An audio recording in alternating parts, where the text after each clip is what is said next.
Voice clear आ रही है? Yes Yes, sir. sir. Yes, sir.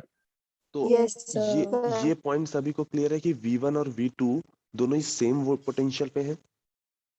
Yes, sir. Yes, sir. और हमने पढ़ा है कि V0 इज इक्वल टू क्या होता है, A V1 माइनस V2। तो आउटपुट वोल्टेज यहाँ क्या आना चाहिए? और जीरो हो जाएगा ना? जीरो। जीरो होगा आएगा? सर। हाँ? यस सर, दोनों का भी आउटपुट है। वोल्टेज दोनों का भी है, मैं तो आउटपुट वोल्टेज जीरो आना जीरो हो जाएगा। ठीक।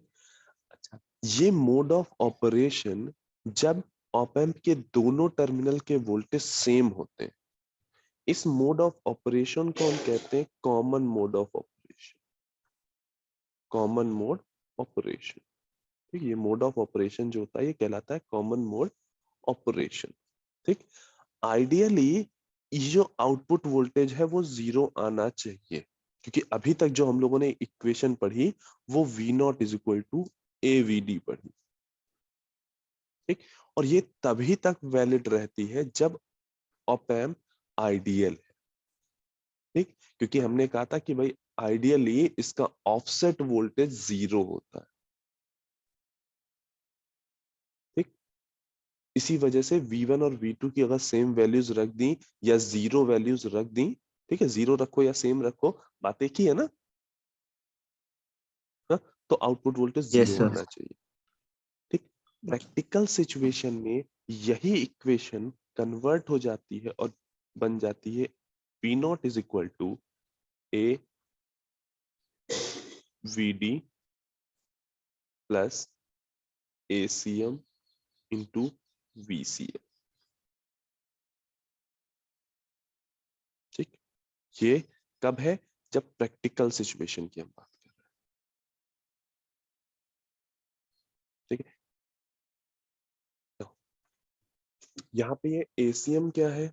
ये ACM है कि अगर आपने ऑप एम्प को कॉमन मोड में ऑपरेट कराया, यानी दोनों टर्मिनल के वोल्टेज सेम कर दिए, तो उस टाइम पे जो गेन प्रोवाइड कर रहा होगा ये ऑप एम्प, उस गेन को हमने बोला है ACM। ये क्या है? Common mode open loop gain. Common mode open loop gain, या इसको सिंपली हम लोग कॉमन मोड गेन भी बोल देते हैं, ठीक। और ये ए जिसको हम बोल रहे थे ये क्या था?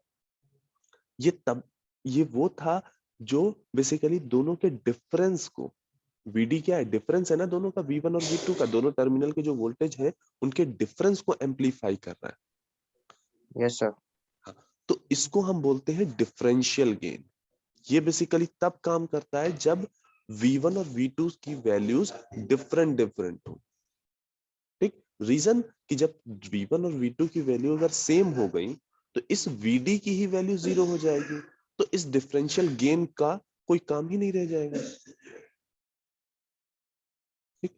इसी को हमने अभी तक ओपन लूप गेन बोला था। अब हम इसी को नया नाम कह रहे हैं डिफरेंशियल गेन। ये कब है? जब हम प्रैक्टिकल सिचुएशन की बात कर रहे हैं, ठीक। इसको हम इन जनरल रिप्रेजेंट करते हैं AD से, A सफिक्स में D से, ताकि कंफ्यूजन भी ना हो थोड़ी। इसको हम रिप्रेजेंट करते हैं AD से,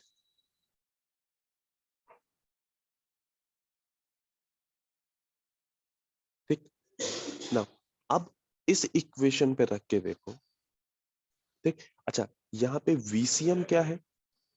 VCM बेसिकली है इस V1 पे जो, जैसे VD हमने को डिफाइन किया था, VD इज इक्वल टू क्या डिफाइन किया था? V1 minus V2। VCM क्या है? जो दोनों टर्मिनल पे इनपुट दिया गया उसका एवरेज है। ये दोनों टर्मिनल पे जो इनपुट दिया गया उसका एवरेज है। एवरेज है मतलब क्या? VCM इज इक्वल टू क्या हो गया? V1 plus minus V2। V2/2। Minus नहीं, एवरेज कैसे निकालते हो? अच्छा हाँ, यस यस, है ना, plus V1 plus V2 by 2, ठीक। अब इस इक्वेशन में अब पुट करो जो यहाँ पे कॉमन इनपुट हमने दिए थे, यानी v1 is equal to vm और v2 इज इक्वल टू भी vm। अब पुट करो, अब बताओ आउटपुट क्या आ रहा है। सर एसीएम फिर VM से बता दीजिए सर। बेटा एसीएम बेसिकली एक वोल्टेज है जिसको हमने डिफाइन किया, ये है दोनों इनपुट्स का एवरेज है। ये इन्वर्टिंग और नॉन इन्वर्टिंग टर्मिनल का जो एवरेज निकल के आ रहा है उसको हम वीसीएम बोल रहे हैं। ठीक, इसी सर को हम, एसीएम पूछा मैंने। अच्छा सॉरी एसीएम, सॉरी। ठीक है, एसीएम बेसिकली है जब देखो, जब तुमने दोनों टर्मिनल को यानी इन्वर्टिंग और नॉन इन्वर्टिंग दोनों टर्मिनल्स को कॉमन वोल्टेज अप्लाई किया, मीनिंग सेम वोल्टेज अप्लाई किया, उस टाइम पे जो गेन मिल रहा है इस ऑप एम्प से, उस गेन को हमने नाम दिया है कॉमन मोड गेन या common mode open loop gain. क्योंकि स्टार्टिंग में हम क्या देख रहे थे कि भाई केवल और केवल एक ही गेन मिल रहा है और वो क्या कर रहा है, डिफरेंस को, इनपुट के डिफरेंस को एम्पलीफाई कर रहा है। बट जब हमने प्रैक्टिकली इसको चेक किया तो हमें पता चला कि अगर V1 और V2 को इक्वल भी कर दो तब भी कुछ ना कुछ आउटपुट की वैल्यू आती है। तो हमें समझ में आया कि ये जो इक्वेशन हम डिफाइन कर रहे थे ये प्रॉपरली ऑप एम्प के आउटपुट की इक्वेशन को डिफाइन नहीं कर पाती है। इस वजह से हमने ये टर्म और इंट्रोड्यूस किया। यहाँ पे एसीएम क्या है, कॉमन मोड गेन, यानी अगर तुमने दोनों साइड पे सेम इनपुट दिया है उस टाइम पे जो गेन प्रोवाइड कर रहा है ऑप एम्प उसको हमने एसीएम से लिखा। और वीसीएम क्या है, दोनों इनपुट्स का average. Clear? Yes sir, thank you sir. अच्छा, अब हमें बताओ कि इस टाइम पे आउटपुट वोल्टेज कितना आ रहा है जब दोनों V1 और V2 दोनों ही VM है। ACM VM ACM इंटू VM। V1 is equal to VM था, V2 is equal to VM था, और उस टाइम पे अगर हमने V0 निकाला तो कितना आया, ACM इंटू VM। यानी जो हमें आउटपुट मिल रहा है वो केवल कॉमन मोड इनपुट की वजह से मिल रहा है, VCM की वजह से मिल रहा है। ठीक, इस डिफरेंस इनपुट की वजह से नहीं मिल रहा है। अच्छा, इस इक्वेशन में कुछ चीज डिफाइन कर लो। यहाँ पे VD को हम बोलते हैं डिफरेंस इनपुट, क्योंकि V1 माइनस V2 आता है। कई बार ये टर्म्स यूज होंगे तो इनको ध्यान रखना। VCM को हम बोलते हैं कॉमन मोड इनपुट। ACM कहलाता है कॉमन मोड गेन।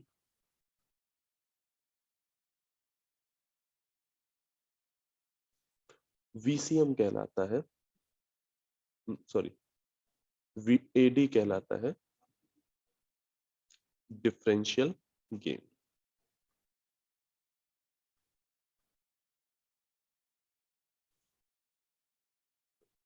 अच्छा, अब ये बताओ, आइडियली या हम ऑप एम्प से जो चाह रहे थे वो यही चाह रहे थे ना कि ऑप एम्प केवल डिफरेंस को एम्पलीफाई करे। तो ये जो चीज आई ये हमारे लिए अनवांटेड है। ये जो आउटपुट आ यस सर। रहा है यहाँ तो हम यही चाहते थे ना कि आउटपुट हमारा 0 हो। ये हमारा अनवांटेड आउटपुट है।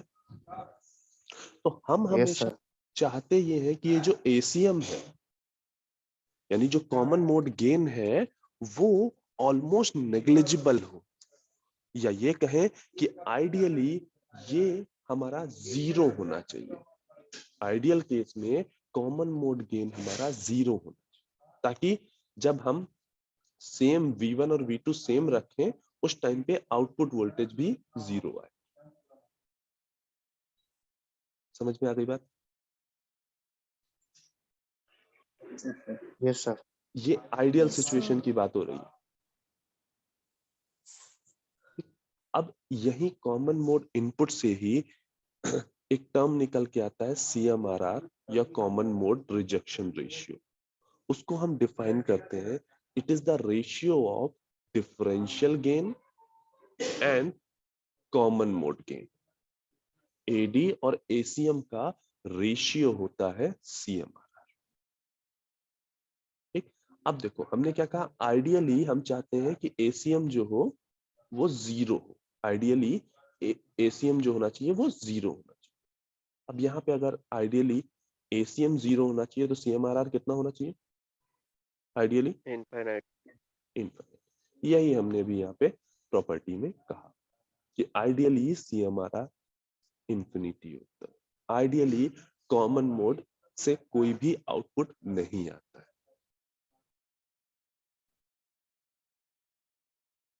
ठीक, कॉमन मोड रिजेक्शन रेशियो का सीएमआरआर का डेफिनेशन लिख लो।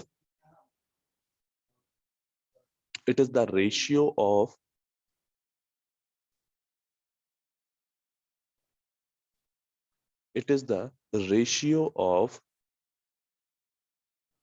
differential gain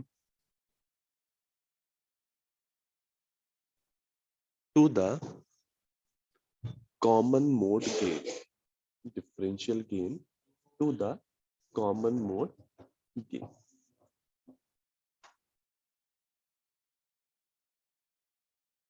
ठीक, CMRR इज इक्वल टू लिख लो AD अपॉन ACM। सर इस कंडीशन में एडी 0 नहीं होगा किस कंडीशन में? सर, जब एसीएम 0 हो जाएगा तो, नहीं क्योंकि नहीं सर V1 हाँ V1 V2 VM ही तो है सर। V1 V2 नहीं बेटा देखो VD 0 हो रहा है, उसकी वजह से ये टोटल मल्टीप्लिकेशन 0 हो रहा है। अगर VD की कुछ अच्छा, वैल्यू आ जाती तो AD कुछ उसको एम्पलीफाई कर देता है ना। Okay sir. In general CMRR से तुम्हें न्यूमेरिकल भी आते हैं। ठीक, और ये न्यूमेरिकल जब आंसर पूछते हैं तो वो कहते हैं CMRR की वैल्यू डेसिबल में निकालो या डीबी में निकालो।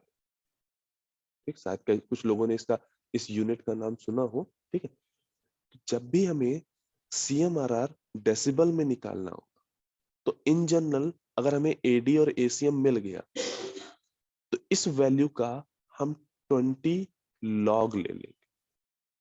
10 बेस में 20 लॉग AD अपॉन ACM अगर हमने ये निकाल लेंगे और ये जो वैल्यू होगी वो CMRR इन डीबी होगी।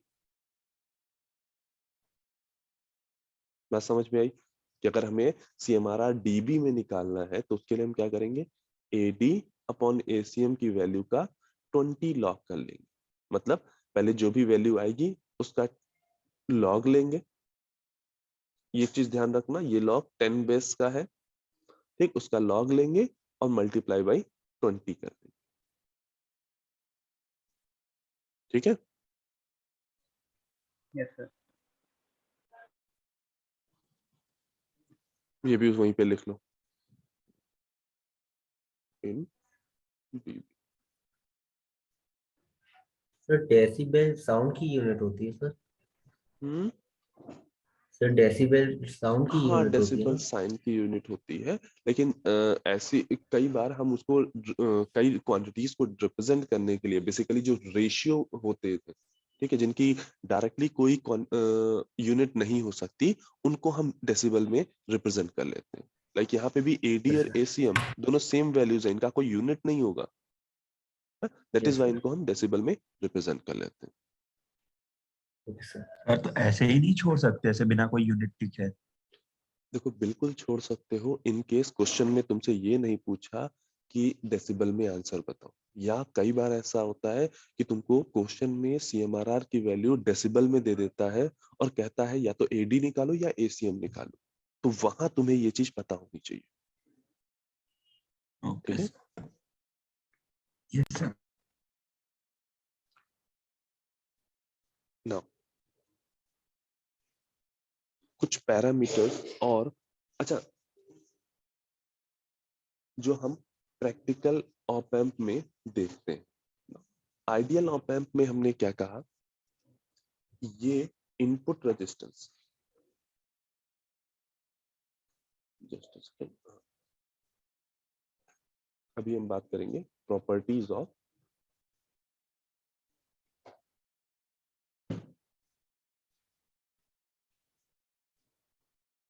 Practical op amp.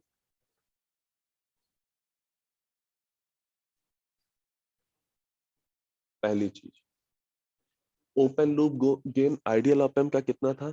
इन्फिनिटी था, तो यहाँ पे हाई रहेगा, हाई ओपन लूप गेन। अब वो कितना होता है? तो वो होता है अप्रोक्सीमेट 10 टू द पावर 6 के बराबर।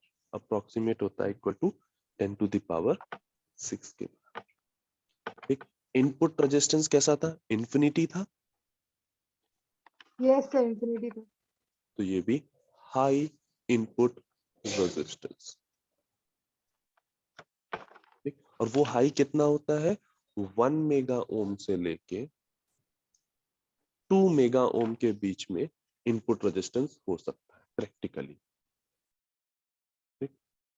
आउटपुट रेजिस्टेंस कितना था? 0 था, तो यहाँ पे आउटपुट रेजिस्टेंस क्या हो जाएगा? लो। आउटपुट रेजिस्टेंस क्या होगा? लो रहेगा। ठीक? और वो लो आउटपुट रेजिस्टेंस कितना हो सकता है? 50 ओम से लेके 100 ओम के बीच में। 50 ओम से लेके 100 ओम से के बीच। हमने बैंडविड्थ जो देखी, ठीक नहीं, उससे पहले हम लोगों ने ऑफसेट वोल्टेज देखा था। ठीक है, हमने कहा था वहां पे जीरो ऑफसेट वोल्टेज होगा, यानी V1 और V2 दोनों इनपुट को अगर हमने जीरो कर दिया तो आउटपुट जीरो आएगा। बट यहाँ पे ऐसा नहीं होता है, non zero offset voltage, non zero offset voltage. ठीक। नेक्स्ट प्रॉपर्टी हमने क्या देखी थी कि भाई बैंडविड्थ जो होती है वो इनफाइनाइट होती है ना। बैंडविड्थ जो होती है वो इनफाइनाइट होती है आइडियली, यानी कितनी भी फ्रीक्वेंसी का सिग्नल हो वो उसको इजिली एम्पलीफाई कर सकता है। बट प्रैक्टिकली ऐसी सिचुएशन नहीं होती है, कुछ लिमिटेशन होते हैं। ठीक। तो इसकी बैंडविड्थ इन जनरल 5 हर्ट्ज होती है। इसकी बैंडविड्थ इन जनरल 5 हर्ट्ज होती है, यानी ये 5 हर्ट्ज के बैंड को इजिली एम्पलीफाई कर सकता है।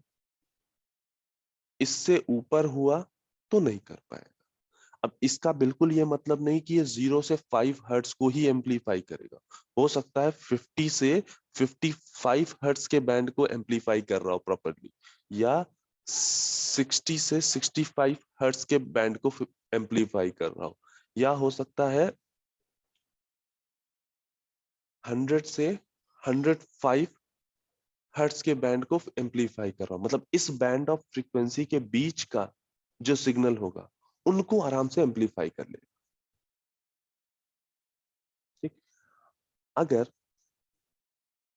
हम इसी बैंडविड्थ को ग्राफिकली रिप्रेजेंट करने के लिए, ये फ्रीक्वेंसी है और ये गेन है। ठीक। ये कोई फ्रीक्वेंसी है f1, ये कोई फ्रीक्वेंसी है f2।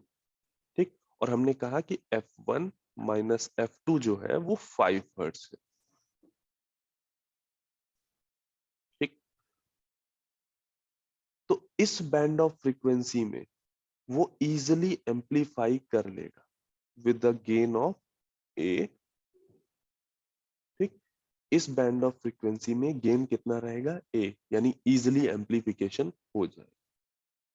लेकिन इस f1 से नीचे और f2 से आगे ये गेन धीरे धीरे डिक्रीज होगा, ये गेन धीरे धीरे डिक्रीज होगा, यानी अब वो उतना एम्पलीफिकेशन नहीं कर पा रहा है। अब वो प्रॉपर एम्पलीफिकेशन यहाँ पे नहीं कर पा रहा है। ये पॉइंट समझ में आया? Yes sir. इसी को हम बोलते हैं frequency response of op amp। ठीक है, या कहीं कहीं पे आता है frequency curve of op amp. ठीक, इस पे भी तुमको डायरेक्टली ग्राफ बनाने का ये क्वेश्चन आ चुका है कि तुम्हें फ्रीक्वेंसी का कर्व ड्रॉ करो या फ्रीक्वेंसी रिस्पॉन्स ड्रॉ करो ऑप एम्प के लिए। ठीक, तो इस कर्व को याद रखेंगे, इस साइड पे गेन है, इस साइड पे फ्रीक्वेंसी है, एक पर्टिकुलर रेंज में वो एक प्रॉपर गेन दे रहा है, उसके बाद ये गेन ऐसे डिके हो रहा है। ठीक, तो अभी तक हम लोगों ने 5 प्रॉपर्टीज देखी आइडियल ऑप एम्प की। 6 प्रॉपर्टी क्या थी वहां पे कि CMRR इंफिनिटी होता है, यानी AD अपॉन ACM की वैल्यू हमेशा इनफाइनाइट आती है। क्यों? क्योंकि हमने कहा ACM जो है वो इनफाइनाइट होता है, सॉरी ACM जो है वो 0 होता है आइडियली, बट ऐसा प्रैक्टिकली पॉसिबल नहीं है। ACM की कुछ ना कुछ वैल्यू होगी, दैट इज व्हाई CMRR भी कुछ फाइनाइट वैल्यू रखेगा, और वो finite value approximate 10 to the power 6 या 120 dB के बराबर होती है। CMRR की कुछ फाइनाइट वैल्यू होगी, और वो फाइनाइट वैल्यू किसके बराबर होती है? 10 टू द पावर 6 या 180 dB के बराबर। ठीक, लास्ट प्रॉपर्टी हमने क्या देखी थी कि भाई स्ल्यू रेट जो होता है वो भी इनफाइनाइट होता है, यानी कितनी भी स्पीड से, कितनी भी रेट से तुम इनपुट को चेंज करो, आउटपुट उसके साथ कोप अप कर लेगा और सही आउटपुट तुमको मिलता रहेगा। बट प्रैक्टिकली ऐसा नहीं होता, स्ल्यू रेट की भी कुछ लिमिटेशन है, उसकी भी कुछ फाइनाइट वैल्यू होती है, जो कि ऑलमोस्ट इक्वल टू होती है 0.5 से लेके 1 वोल्ट पर माइक्रो सेकेंड। कि मतलब अगर इनपुट जो है 1 माइक्रो सेकेंड में 0.5 से लेके 1 वोल्ट के बीच में चेंज कर रहा है, तब तो ठीक है, आउटपुट प्रॉपर आएगा। अगर उससे ज्यादा रेट ऑफ चेंज है इनपुट का, इस स्ल्यू रेट से ज्यादा रेट ऑफ चेंज है, तो फिर चेंज नहीं कर पाए, तो फिर करेक्ट आउटपुट हमें नहीं मिलेगा। Point clear? Yes sir. Yes, sir. एक टर्मिनोलॉजी और है, मतलब आज के लिए, इसको हम बोलते हैं इनपुट ऑफसेट वोल्टेज। अभी जो हम लोगों ने देखा था वो आउटपुट ऑफसेट वोल्टेज था, ठीक है, वो क्या था? Output offset voltage. उसको हमने क्या डिफाइन किया था कि अगर V1 और V2 दोनों 0 हो, तो उस केस में जो आउटपुट वोल्टेज आ रहा है वो क्या हो रहा था? उसको हम क्या बोल रहे थे? Output offset voltage. ना, अब एक चीज सोचो, हम तो नहीं चाहते ना कि वो आउटपुट आए, वो आउटपुट हमारे लिए अनवांटेड है। ठीक, हम कोशिश करेंगे कि किसी तरीके से वो आउटपुट 0 हो जाए। ठीक, तो हम क्या करते हैं? उसके लिए हम क्या करते हैं कि या तो इन्वर्टिंग टर्मिनल पे या नॉन इन्वर्टिंग टर्मिनल पे, सॉरी, या तो नॉन इन्वर्टिंग टर्मिनल पे या इन्वर्टिंग टर्मिनल पे एक अपनी तरफ से एक बैटरी लगाते हैं। ठीक, अपनी तरफ से एक बैटरी लगाते हैं जिसकी हेल्प से हम इस आउटपुट वोल्टेज को 0 कर पाए। और इस बैटरी का जो पोटेंशियल है, या इस वोल्टेज सोर्स का जो पोटेंशियल है, उसको हम क्या बोलते हैं? Input offset voltage. यानी इनपुट ऑफसेट वोल्टेज क्या है? ये वो वोल्टेज है जो हमें किसी एक इनपुट टर्मिनल पे अप्लाई करना पड़ा, ताकि आउटपुट जो है, आउटपुट ऑफसेट वोल्टेज जो है वो 0 हो जाए। बात समझ में आई? उसकी जो इम्प्रैक्टिकलिटी थी कि V1 और V2 दोनों 0 हैं, उसके बाद भी आउटपुट आ रहा है, उसको दूर करने के लिए हमने यहाँ पे एक बैटरी लगा दी, और उस वोल्टेज को हमने क्या नाम दिया है? Input offset voltage. ठीक, ये इनपुट ऑफसेट वोल्टेज या ये जो बैटरी लगाने का काम है, ये तुम्हें आईसी देने से पहले मैन्युफैक्चरर ये काम करके देता है, ताकि जब तुम्हारे पास आईसी आए और तुम V1 और V2 को 0 रखो तो उस टाइम पे तुम्हें आउटपुट वोल्टेज 0 ही मिले। यानी जो उसकी प्रैक्टिकल सिचुएशन थी ऑफसेट वोल्टेज के रिस्पेक्ट में, उसको आइडियल सिचुएशन बना के तब तुमको आईसी प्रोवाइड की जाती है। ठीक, इनपुट ऑफसेट वोल्टेज की डेफिनेशन लिख लो। अच्छा, इनपुट ऑफसेट वोल्टेज समझ में आया क्या है ये? Yes sir. Yes sir. ठीक, sir. रिप्रेजेंट करते हैं इसको VIO से। ठीक, लिख लो उसमें, it is the voltage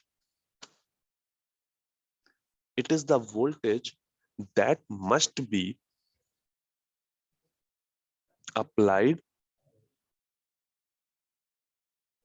between two input terminal